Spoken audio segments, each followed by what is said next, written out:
I'm pretty sure we're live. Mike, you tell me. It doesn't say it on the corner. Oh, live on Facebook. Oh! Live on Facebook. I love the surprise. Surprise live is the best live. Happy Sunday, folks. Happy 4th of July weekend. Surprise live is the best live. Sundays at 7. Sundays at 7. Tonight we have the world famous Matthew O'Malley, recovery advocate, trauma survivor, voice for the voiceless, just overall good guy, good human. Been in recovery. I appreciate that, Michael. Been in recovery, what, three plus years now? 3 years. Just celebrated 3 years in the middle of the pandemic, God willing. Let's go. Let's go. All right. Jessica's here too. You wouldn't know it, but she's here. I am trying to share it. I'm here. So I don't see it on Facebook. Oh, it is. It'll pop up. Refresh. It'll pop up. We're on. Okay, so Greater Waltham Recovery Solutions mission is to raise funds and awareness to help connect people into treatment funds. So are going to eventually need some funds to do that. We need them now. We need them quick. We're getting calls for sober living scholarships. Yep. So if you can donate, please reach out to myself, Julie Bunch, Jessica Grillo, Deb Moore, Kim G. Who else? We got Linda, we got Mandy McGowan, Richie Evans. Please reach out to any one of us in order to donate and contribute so that we can continue to do this. A big mission of ours is the support for veterans, to provide more opportunities for veterans and to open up to where they can go and what access to treatment they have, and then scholarship people into sober living. Boom. That is it. Matty O'Malley, did you find it on Facebook? I have it right here. Yes, I do. Okay, so Kim G's on with us. She said it's on. I just shared it. Teresa. Hi, Mom. Hi, number one fan. Hi, Teresa. Shane's on our Zoom. What's up, Shane? Shane Mack. Yep. What's up, brother? Love that kid. Thanks for joining us. So Matty, did you share it? Did you find it? I shared it. Yep. Okay. It's on my page. Yep. So I'm sure you've watched our Sundays at 7, live at 5. So you kind of know the drill of where we're going to go and what we're going to do. Right. I have. Yeah.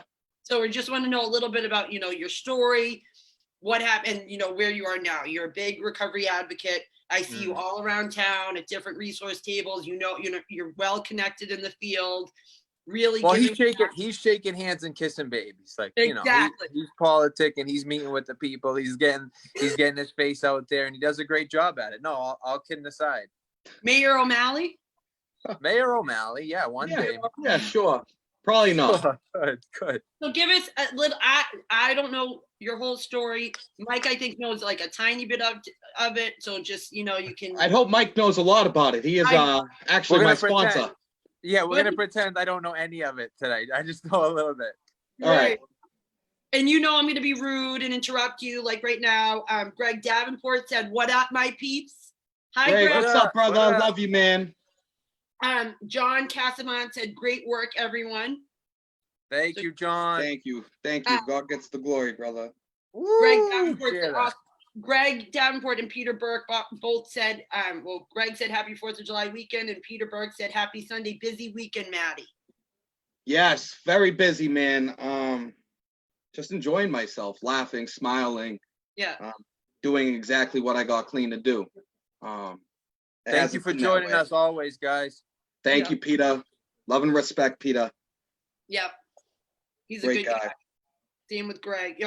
And John. I love Greg. He's up here too. I'm up in Lake Winnipesaukee. I think Greg's out there on a boat somewhere, looking handsome as ever. Oh, very handsome. Very handsome. On the boat. It's just something about how the sun hits his bald head like mine. You know what I think it handsome. Is? I think it's because he has a sobriety date of March 24th. That's why he's so handsome. His posture is really attractive. He's got that recovery posture for sure. John Casamont said 27 years yesterday. That's awesome. Ooh. Celebrate Tell that. me this doesn't Celebrate work. that shit. And Sam Abeling, you got a lot of comments.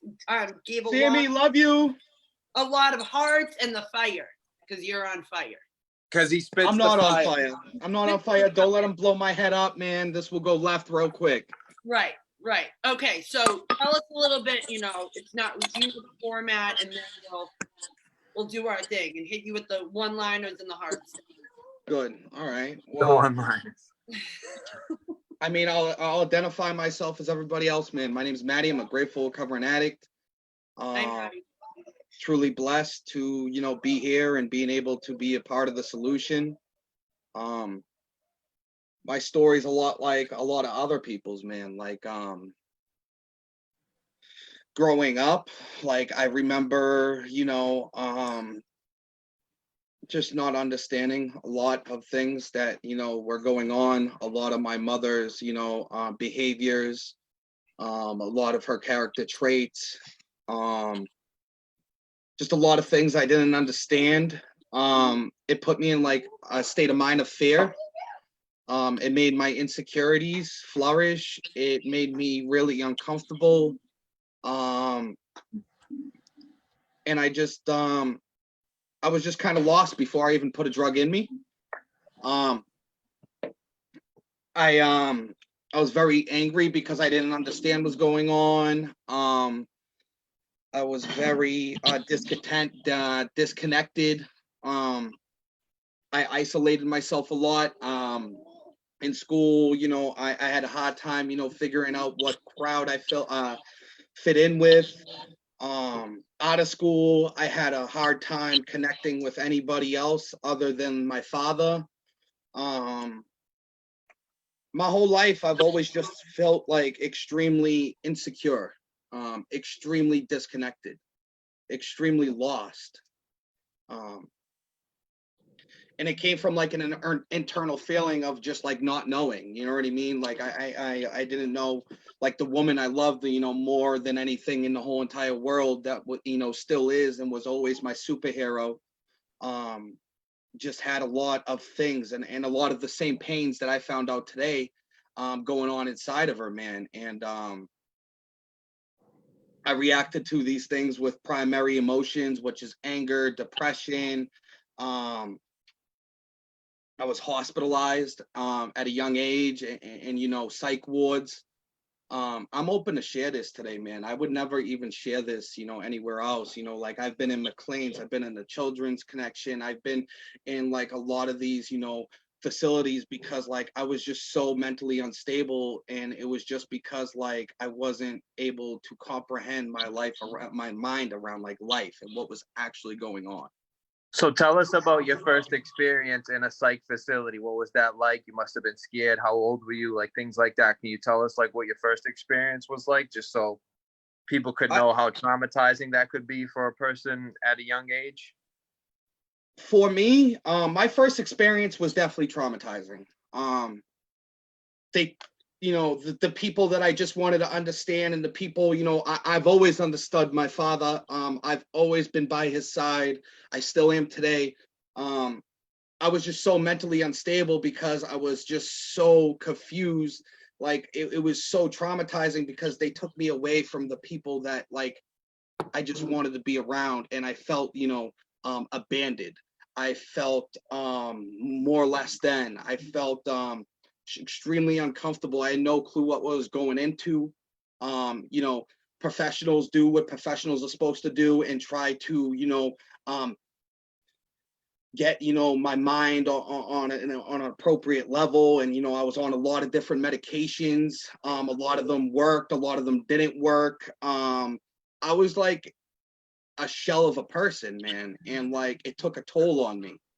And how old were you when this, I was 12 years old when this happened. My first, admit into a psych ward. I was 12.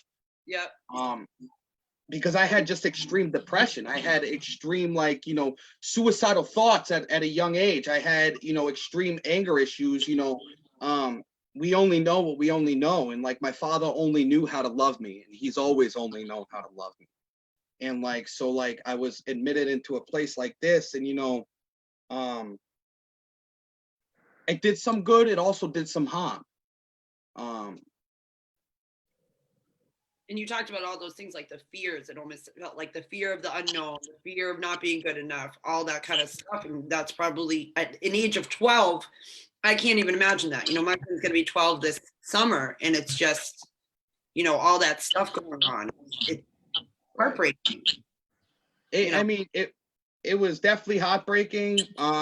It was definitely traumatizing. I understand that, like, it was definitely needed at that time. But like, it definitely left me with some wounds, man. And it definitely, it was hard. It was very hard. And like, this is all before drugs. And, like, I caught, like, at that point, I kind of like became like a rebellion. I would get out and I would hang out with, people that like minds coexisted with mine, negativity, resentful. And it brought me around a crowd of people that like, just wasn't healthy for me. Because I didn't know that there was a recovery community. I didn't know that this even exists. Right. And like I started inheriting a lot of bad behaviors, a lot of things that I would never ever do, in my normal state of mind, just because I just wanted to fit in. Yeah, you see, that's what I was just going to say. It seemed like you just wanted to fit in, and you were trying to find a place that you felt good enough in. You didn't feel rejected, you didn't feel abandoned, you felt, like comfortable, right? Right. I wanted to be embraced. I wanted to be loved. And even if I had to sell my morals, my ethics, my whatever I was raised on to do so, I was so desperate for somebody to say, "Hey, Matty, we want you around," or "Hey, Matty, you're worth this," because I didn't know what I was worth. I didn't know how I felt about myself. I had such a low value of just like anything that like I would put myself in situations. I was ultimately a crash dummy for everything and anything. And, I can't tell you, man, like I was the athlete, I was the goth kid, I was the rock star. I was, like anything you put, I had a rap career at one time. It was horrible. Let's hear some. I know, I was just going to say. No, it was crazy. Listen, we're not even going to go there. Right. Right. I'm just talking like complete confusion. The different masks. I just wanted to be loved, man. Yep. Yeah.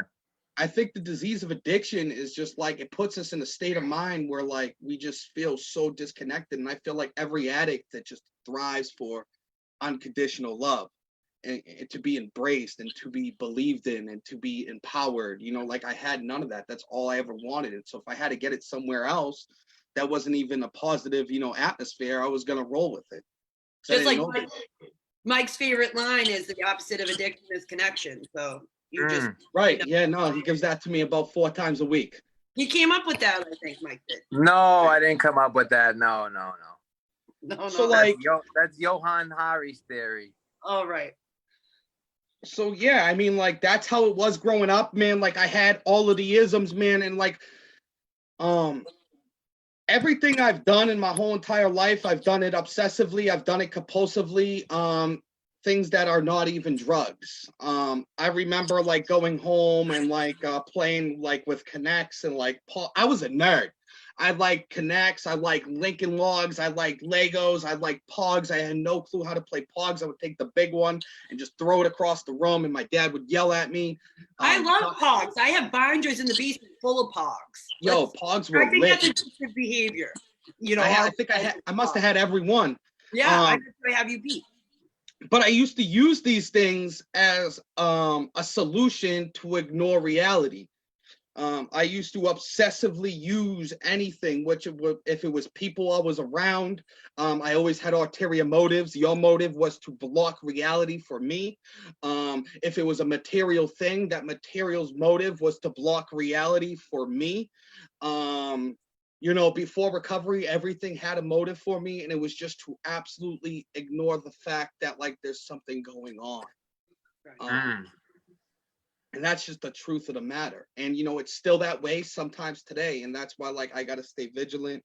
I got to stay working, because, you know, things will come with a motive real quick if I'm not aware of where I'm at, you know, where my feet are at on the ground. So when did you do your first drug? Around that time when you were like trying to fit into the different crowds and doing, you know, we put the different masks on our face, right? We can be this person, we can be that person, because we don't know who we are when we're using and abusing. I didn't start experimenting with drugs until I was 15 years old. Okay. I lost my, I ultimately like came to find out like in recovery, like what I lost my mother to. Right. I lost my mother to, you know, untreated addiction and untreated mental health that ended up in her death. And it absolutely rocked me.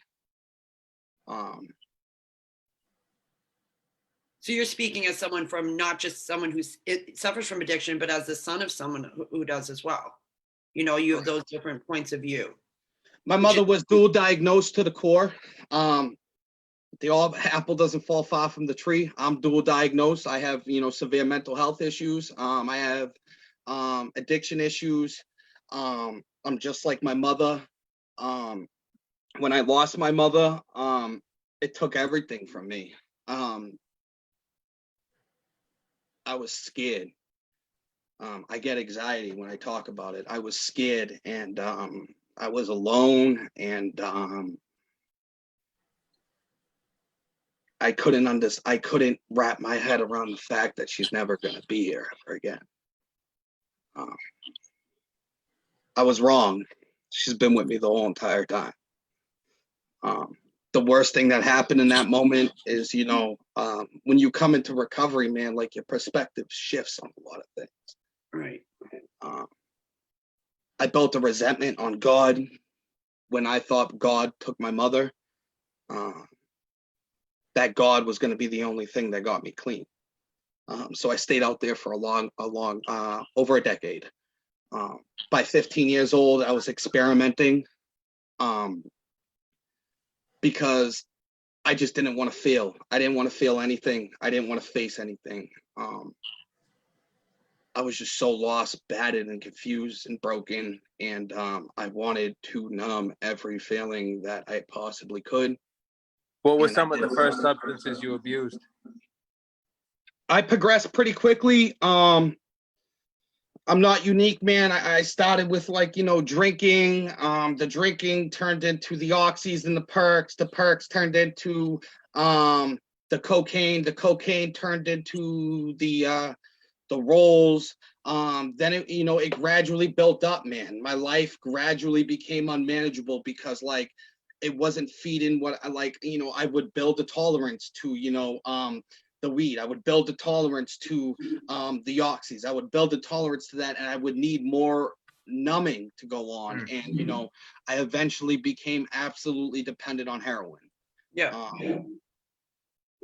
And I chased it because it did everything I needed it to do for me. It numbed you. It's so dangerous, man. Like, people don't understand, like I don't know, I can only speak for this addict, but like, I used because I didn't want to feel. And what I used did the job so substantially better than anything I've ever done. Like, staying clean and maintaining clean and absorbing and reacting and processing feelings is the hardest thing I've ever had to do in my whole entire life. Absolutely. And absolutely. Because you want to numb those feelings, you know, especially so did your mom pass away when you were 15? 14.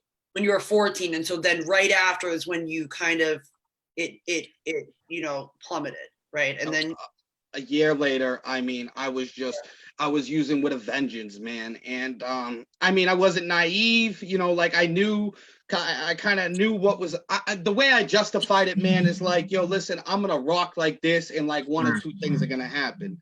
I'm going to go and I'm going to be with mom, or I'm not going to feel mom. Right. So you were treating your trauma and you were treating your underlying mental health issues. 100%. Yeah, I was self-medicating Right. through and through. And man, I don't gotta tell you a war story, man. I used and I lost for over a decade. I tried and manipulated and broke every bridge that there was. I told every lie that there was. I created so many different alter egos, different people I wanted people to believe that I was. None Right. of them was actually who I am, man. I held a posture that I'm not even that person. I put so many different masks on top of each other, man. Like when I came to recovery, I was just as lost that I was when I lost my mother, because I just still, had no clue who I was. Right, because Like, you had picked up the substances right after you lost her. You know, and at 15, anyone eating drugs or not is just figuring out who they are. And then Yeah, those are crucial developmental years. Yeah. all those, everyone has a hard time when they're 15. But a kid who has undiagnosed or diagnosed mental health, just lost his mom, can't understand that, dealing with the fears, the fear, doubt, and insecurity, all those things, and then you're putting drugs on top of it. It's a recipe for disaster.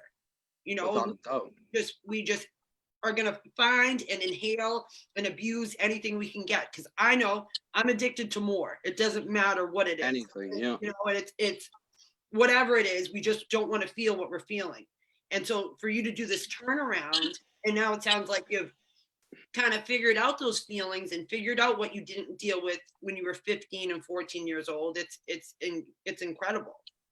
Right. So when's the first time you realized you had a problem and you were willing to get some help for it? Like, when was the first time? Like, because I know for me, there's been a lot of times where I'm like, I need some help. I know I have a problem. I'm going to get the help I want, but that necessarily didn't end up in successful, like sustainable long-term recovery. Well, when was the first time where you were like, all right, I need some help? Maybe not the time that ended up working for you, but Right. what would you say about that? Good question, Michael. Good question, and thank you for asking that. And with that answer, I'm going to say this is a process. I had to fake that, like the first time I was willing to go get help was, to make my dad, pleased that I was getting help so he could give me some money when I got out. It wasn't even because I wanted help. It was the manipulation, right? It was manipulation. It Right. was, schemes and games. I did that for many years. So like it took me every if you I was that addict that had to relapse and fake and lie and cheat a million different times until like I actually wanted this. I had to be forced into the recovery community. And I'll talk about, I have people that ripped me by my shirt and brought me in here because they were just so sick of me doing the same thing over and over again. But what was a game changer for me, my spiritual awakening was much different than a lot of people, but like it's the truth of the matter. It was when the drug stopped doing what I needed it to do for me. When I put one in me, and like I can remember it to this day, when I put one in me and I felt the pain of my mother being gone, I felt the insecurities and the judgment and all the lies and cheats, and when I could no longer put a cap and numb all of these feelings anymore, and then I'm experiencing my mental health, everything else that comes along with it, I was just like, well, there's no point in doing this anymore. Like, I'm out of options. And I didn't come here willingly. I didn't come here excited. It was the only other direction to go. So we have a couple comments. So Kim G said she's never seen you so happy. So that's a good. I used to use in Kim's bathroom way back in the day. Yeah. I love you, Kim. Let's go. That's my truth. She knows me when I'm diseased up. Right. That's honest, right? And Sam Abeling said you're all on fire, so I guess we're all on fire. Is that why? I hope not. It's hot up in here. I know. Right. It's hotter. I'm about to put this AC on, but it's I'm about loud. to go grab some ice from the freezer. Right. That was my dad joke for the evening. What was it? What I just said. That's how bad it was. You missed it. Well, Right. now You looked great telling it though. I know, but now you need to repeat it. No, I don't know. I got fat faced this weekend. I gotta get back into the gym tomorrow. What about dad bod or dad joke? Dad bod, dad joke, dad fat face. I got the dad bod, and I'm not even a dad. Mike's killing the game. Right. Yeah. Okay, Not so bad. then what else do we Not got? Michael Cuddle says hello. Hello, Mikey, Hello. Linda Powell joined. So hi, Linda. Linda. We miss you. Thanks for joining. She's our team member. Blaine Marie said, Matt, you have your own page. I'd like to hear more about your experience, strength, and hope and recovery inspiration. I sure do. Just click You on my sure name do? on the top, it'll bring you right there to it. Matty O'Malley, recovery advocate, right? No, just find me on my regular Facebook page, Matthew O'Malley. Oh, okay. Stephen, okay, I don't want to butcher this last name. Sylvanowitz? Sylvanowitz? Stevie! Did I do that right? Yeah, you did all right. Keep coming. You did a good job, Jeff. He said, yeah, Matty, tell the truth. You know that. And Just know that. Lynn Jillian said, I'm so proud of you, Matty. Lovely. Me and Lynn have the same clean date, 4/4/17.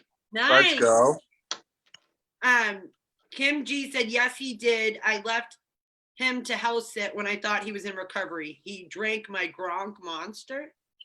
Terrible choice. Don't ever What leave me is in that? charge of your house. What's a Gronk What's monster? a Gronk monster? I need to know. I have questions now. I know. Right. Did Gronk brand it? Because I won't drink it anymore. Oh, yo, that What's was crazy. It was What like is a it? Tell collectible, like one of those monsters with like the Gronk and the signature on it. Oh, Right. So I was on some real selfie sober stuff. So I'm like, yeah, I'm gonna send this. And she was mad. Yeah, I'm sure. She was big, Especially man. now. Piss warm monster. Yeah. Oh, let's You're see. like, why is this just hanging out on the mantle here? Let me Right. just Somebody drink needs it to real drink quick. that. It's only a collectible Gronk monster, right? I love her, man. She said she's going to send us a picture, so that's exciting. Right. Shannon Kelly said, Matty, I love you. You're a huge inspiration, which is so very true. Love you, buddy. So let's, so I think I'm caught up to date on the comments. So, Right. So where do we leave off? back, Okay. So mental health, using, abusing, Treatment. treatment. Let's go. Let's go. So, yeah, man, like I didn't want to get clean. I didn't want to stay clean. The drug stopped doing what I needed it to do for me. And I ultimately felt all of the pain and all of the trauma and just everything I was originally running away from. I remember, I wish, I could say that's the last time I stopped using. It wasn't, because I'm extremely stubborn. Those that are close to me know that. Mike, is that let true? me ask Mike. He's my sponsor. Don't answer that. Actually, we'll talk about it later. I can't confirm or deny. Right, that's a good one. So I actually went into detox for the last time. I went to Abba Fuller in North Attleboro. Because I was extremely unstable. It's a dual diagnosis detox. One of the only of its kind at that time, Right. probably. It was one of the only at its kind. And when I was in there, I was starting to take. I was starting to actually listen to the people that came in and shared the message of hope. I was starting to pay attention. Huh? Why do you think that is, that you were starting to listen and hear it? I was just at that point in my process.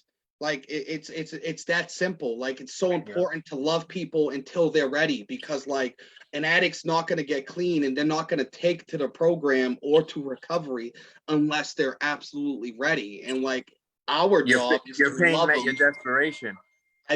Exactly. Woo, And that's what I was waiting for. Your pain met your desperation. fire. All right. So yeah, man, I was starting to take, but I was still not ready to let go of my will. I ended up staying there for 14 days. I discharged. That was the Matty plan, right? That was the Matty plan. Right. I still can't make my own plans.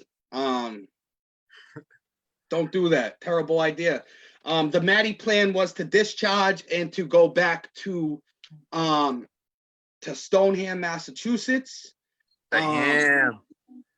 And I was going back to Stoneham, and I was gonna go cop because I just wanted to make sure that like the drug wasn't gonna, work anymore. I couldn't believe it. You know what I mean? I'm extremely stubborn.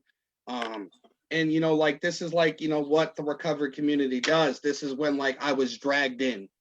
I was absolutely powerless over the situation. My dad ended up calling a mutual friend. That friend called somebody else. That gentleman was Ryan Troy Tripp. He was working with Heroin's Killing My Town at the time. This gentleman drove down from Cape Cod as I'm on my way to pick up a finger, 10 grams of heroin. Yep. And I planned on using it all. I still don't think I would have made it through those 10 grams. Right. He picked me up, and this guy's never met me a day in his life. And he drove me down to the Cape, and I stayed at his house. And I detoxed on his car. Like I was still kind of sick, and I was so like, by sick I mean like that obsession. Like I just wanted to use. You know what I mean? And I'm like trying to find rides back, and like he's taking me out to go do carpentry work, and I'm like not a carpenter by any means necessary. Absolutely not. Don't ever ask me to swing a hammer. Horrible choice. Good in you. And like at that point, God did for me what I couldn't do for myself. And he was like, I got you a scholarship. Ryan's son died from a heroin overdose, and the program that he formulated this scholarship with Heroin's Killing My Town was Simple Path Recovery. I got on a plane, and I went to Florida, and I went through treatment there, and I loved it. You had a good experience in Florida, getting treatment? I had a great experience in Florida. Again, extremely stubborn. I went to Simple Path. I completed. When I completed, I was aware.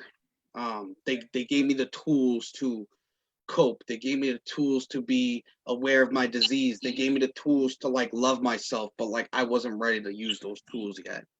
I ran around Florida a little bit, and I did my thing, and I still wasn't ready to let go of the drug. And my dad flew me home, and I came home and I used one more time. And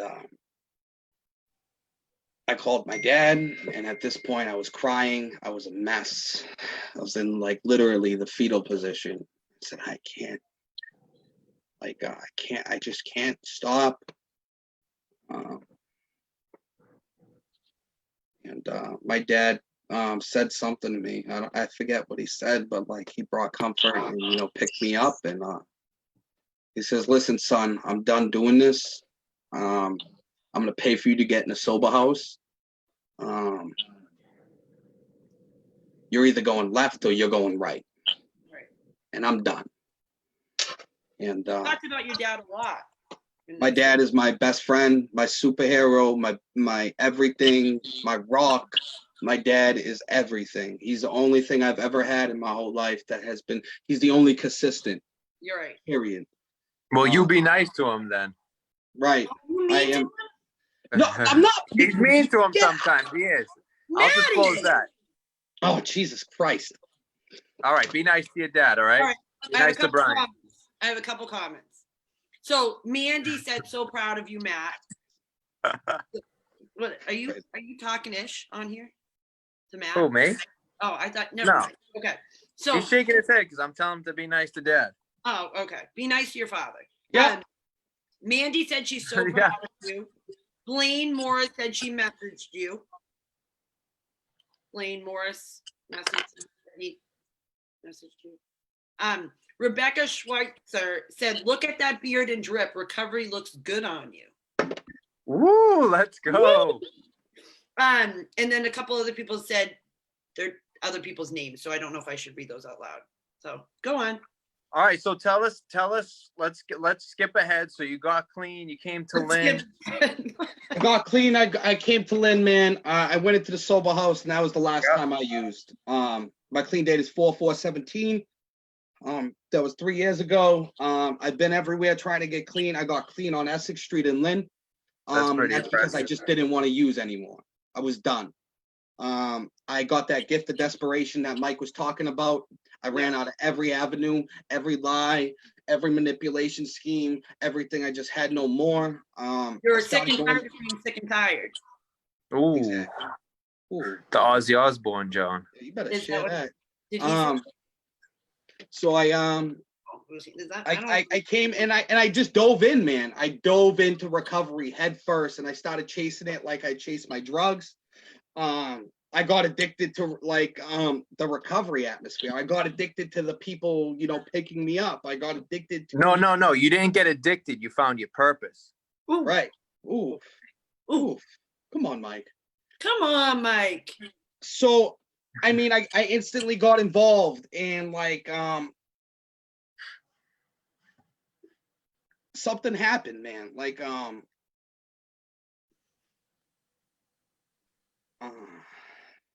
I don't know, the best way to describe it is I started to get to know myself, and I figured out that I was nothing that I ever thought I was, man. We never really I'm just, a kid that lost his mother, man, that never coped with it. Wow. Good extremely stuff. Uncomfortable, extremely discontent, extremely riddled with fears, insecurities, and doubts. And I had such a low value of self-worth, and I wanted to be everybody else but the best me. And those were the things I needed to start to work on, and I did. I still do today. Today I have a good sense of self. Today I have a good value of self-worth. Today, I have a purpose. And what I do in the recovery community, I believe it is my purpose. And it's a very spiritual experience when I talk to somebody else that it has the same pain as me, man. Has the same struggles as me. All I ever needed was one person to accept me. All I ever needed was one person to believe in me, motivate me, and stick by my side no matter what. I try to be that person for, a handful of people, man, because it makes that much of a difference. And did Mike do that for you? Huh? Did Mike do that for you? Mike does that for me every single day. Right. Right, she said. I just had to put it in there that he's, Mike's amazing. I would not be where I'm at today if it wasn't for Michael. Me and Mike work very intimately across the board, and Mike's ultimately the gentleman who taught me to actually be a good man. And that's a fact.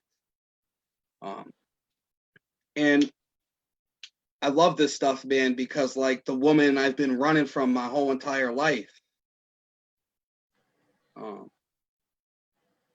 All I had to do was help somebody free themselves from addiction to feel the connection with my mother. Every time an addict hugs me, every time I hug an addict, every time an addict goes into treatment, every time an addict comes out of treatment and walks in a room or a meeting, I feel that connection. And I feel so close to my mother, and I chase that. Because I ran from it for so long, man, and it's very personal to me, man. If I got paid nothing, I would still do this, because I don't ever want to let that woman go again. And this is what keeps that alive, man, is helping other people, man, because people often would be like, Matty, you do so much, like, or you got to stop doing this, stop doing that, and focus on yourself. And I'm like, no, man, like, calm down. You don't know, because like what they're doing for me is like keeping that connection with my mother and my higher power stronger than it's ever been in my whole entire life. Oh my God, you're getting me like teary-eyed right now. Like that was, yeah. It's just the truth, man. It's the truth. So I chased this thing, man. Like, and I try to show people like it's okay to speak about mental health. Like it's okay to speak about like being a grown ass man and like extremely discontent and uncomfortable and just broken. Mike taught me that I can't get the medicine to my disease if I don't expose it and get honest about it. Mike told me that the antidote to diseased up thinking is honesty. Right. I got to tell people where I'm at, what I'm about, and like whoever rocks with me, amazing. Like, welcome to the best show on earth. We'll cover together. And if you're not rocking with me, that's God's plan, and I'm powerless over it anyway. Right. Let's see what else we got. We have a couple other comments. So Lane Maurice, thank you, girl. You pronounced my last name correctly this time. I apologize if I didn't before. Learning. I used to be called Grillo all the time, so I get it. Grillo, or I don't know. They would butcher it like I don't know. Yeah, how. Grillo. It happens. Good.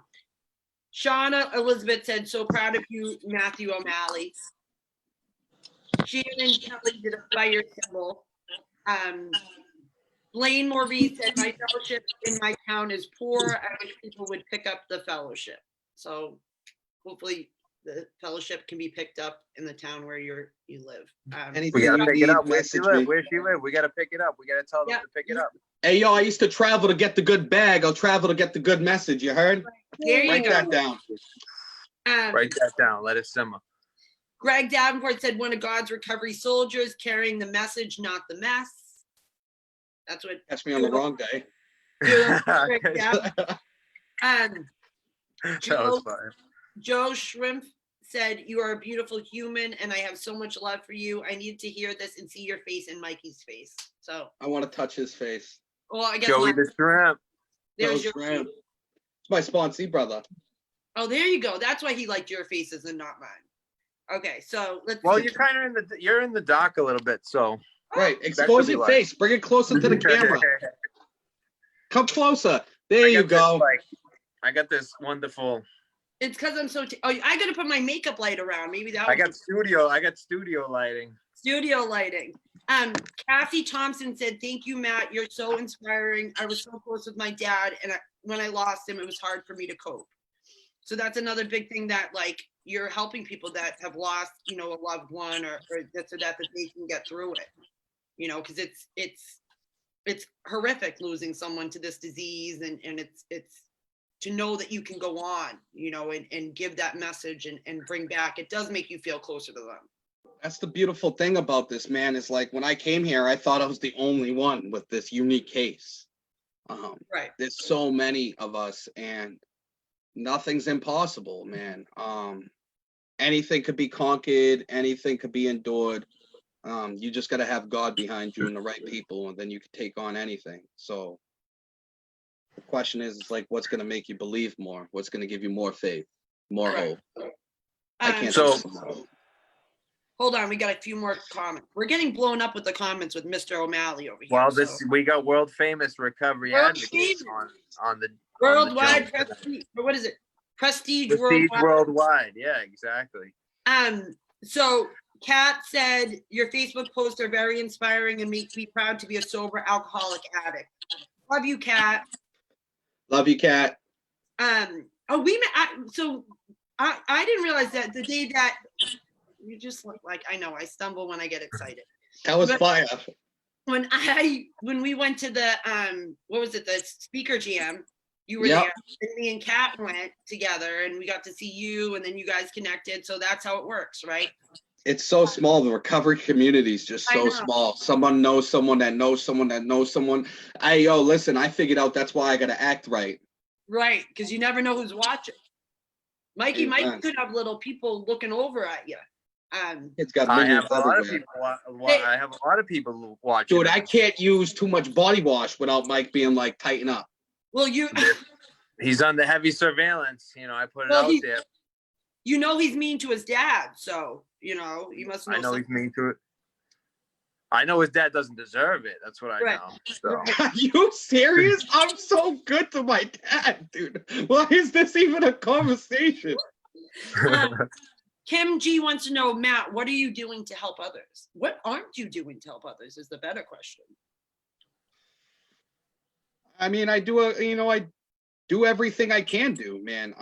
Ironically, I'm the Northeast Director of Business Development for the treatment center that saved my life, Simple Path Recovery. I now work for them. How ironic. Crazy.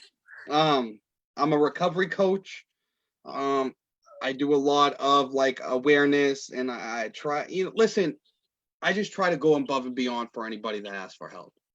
If you ask me, hey, Matty, do you know if this is possible? I'm going to do anything I could possibly do to get you to where you need to go with the resources I have through work. Ultimately, my job is to collect all these resources, all of these, all of this information, all of these people, and connect them together. Right. Get people to the right place that, actually is going to provide an actual level of care, that actually care about people.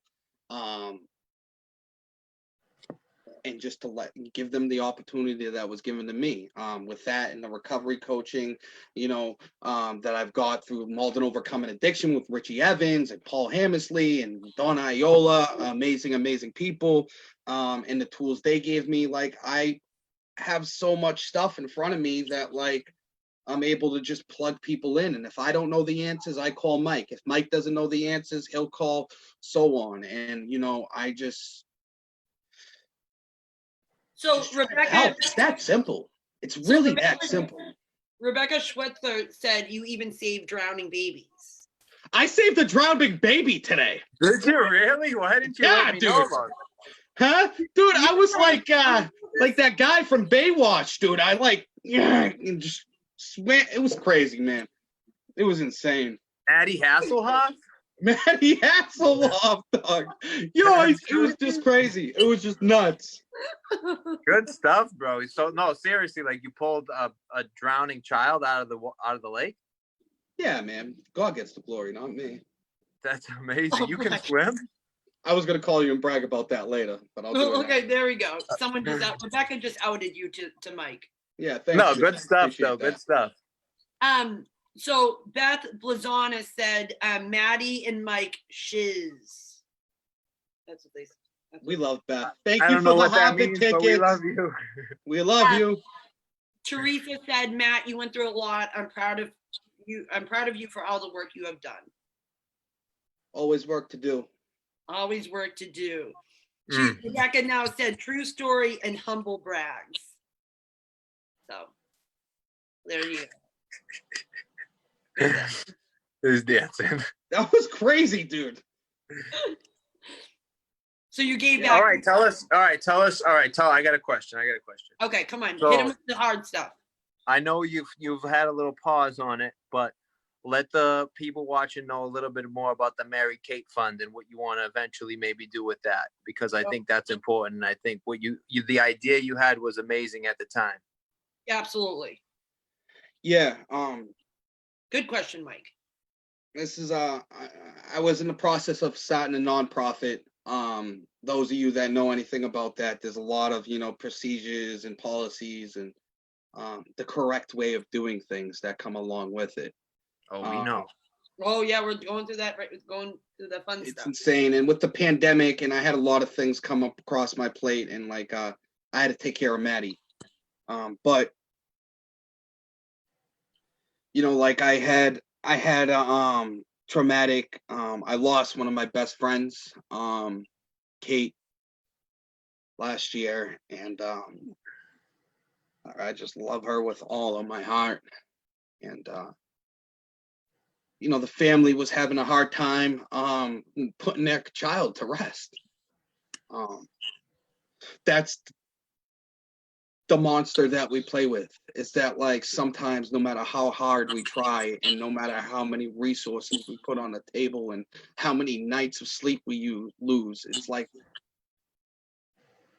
losing someone we care about is always an opportunity, and it's always probably going to happen, and it's just sickening. And to watch a family that like has just endured so much over so many years not being able to mourn and like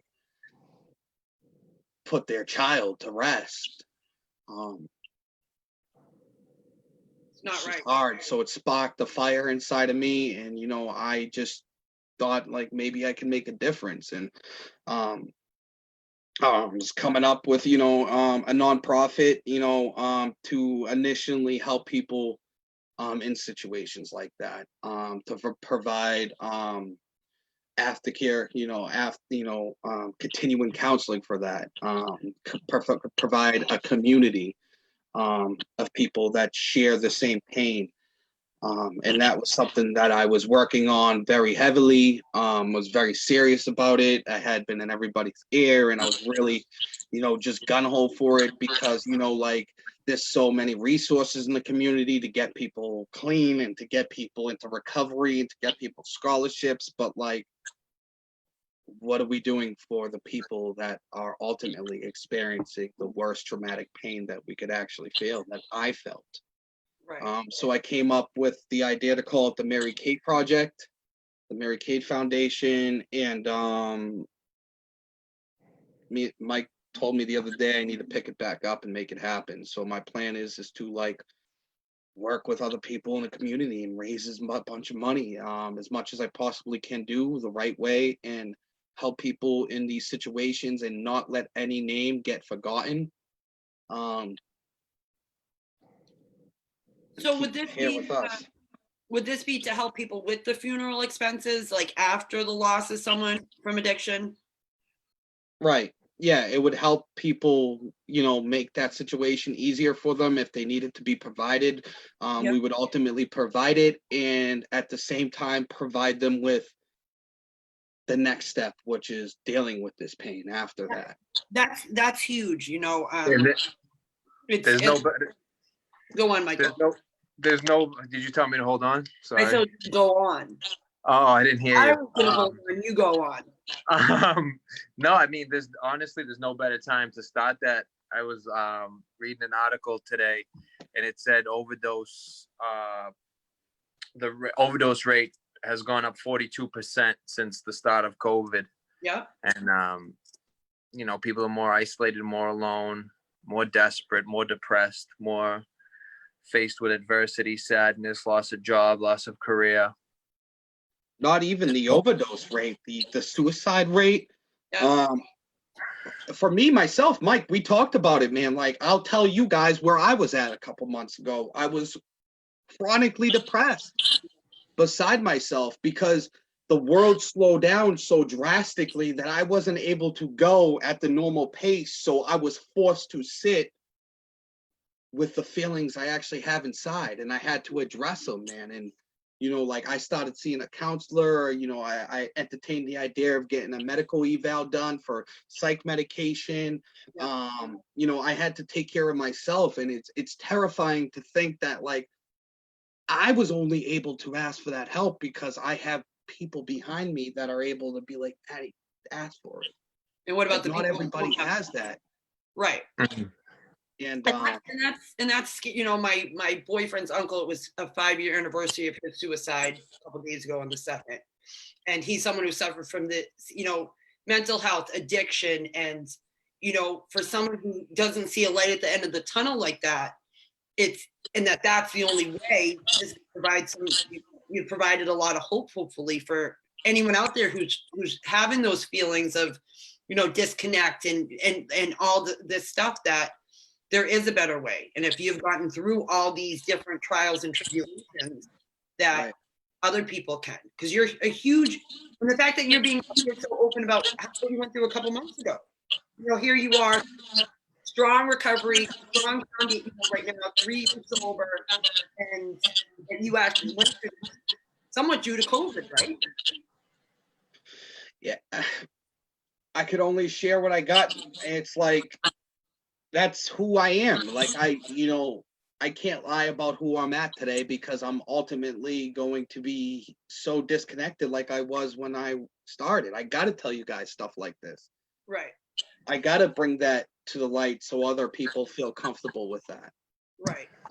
Because part of being responsible, listen, I'm not responsible for the disease that I have, but I'm responsible for the recovery I want to have.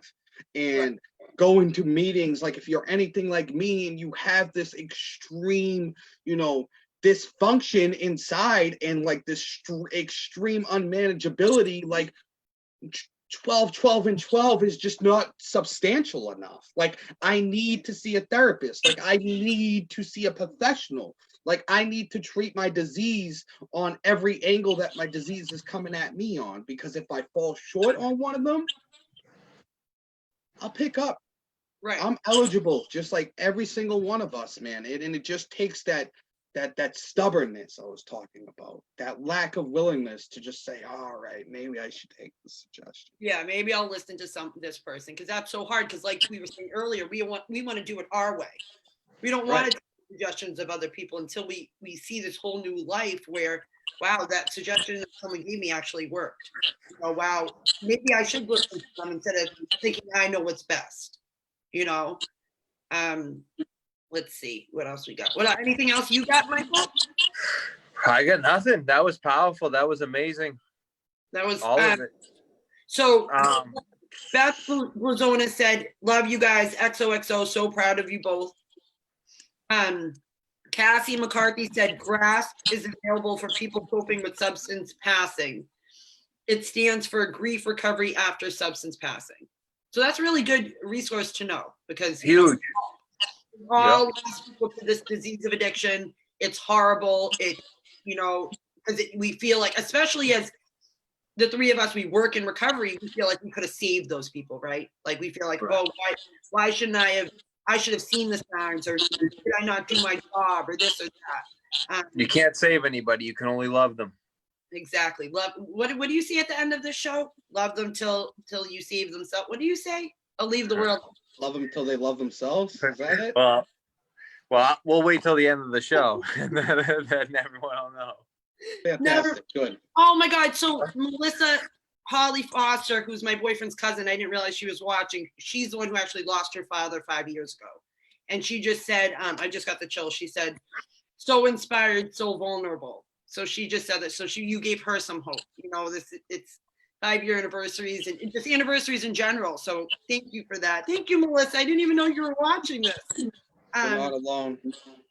That's awesome. And then Brian O'Malley said, "You are my hero." I hope that's your dad. That's my dad. Be nice to dad. Is Matty mean to you? Can you answer us that? No. Let's see. Tell him, Dad. Drop that fire on him, man. Tell the truth. Okay. So I guess we can. Wait, is he typing? Is he typing? I can't tell on this. I can read the statement and then we can wait. Brian O'Malley, let us know if Matty O'Malley is mean to you or not. Okay. I don't know if he said you're mean to him or not. I'm fired up with this answer. I'm still waiting. So Greater Waltham Recovery Solution mission is to raise funds and awareness to connect people into treatment, access to recovery coaches in the community, provide extra support for veterans, more openings and more opportunities for the veterans to give back to them, and scholarship people into sober living. Let's go. And then LFG. Well, I guess Brian hasn't answered us about whether you're mean to him, so we'll have to continue to know that and post the results after. We'll post the results. Yeah, we'll post the results. So and now we're ready for that. Don't forget, everyone. Don't forget everybody watching. You too, Matty. Leave the world a better place than you found it. Good night. Boom! Happy 4th of July. Just out like that?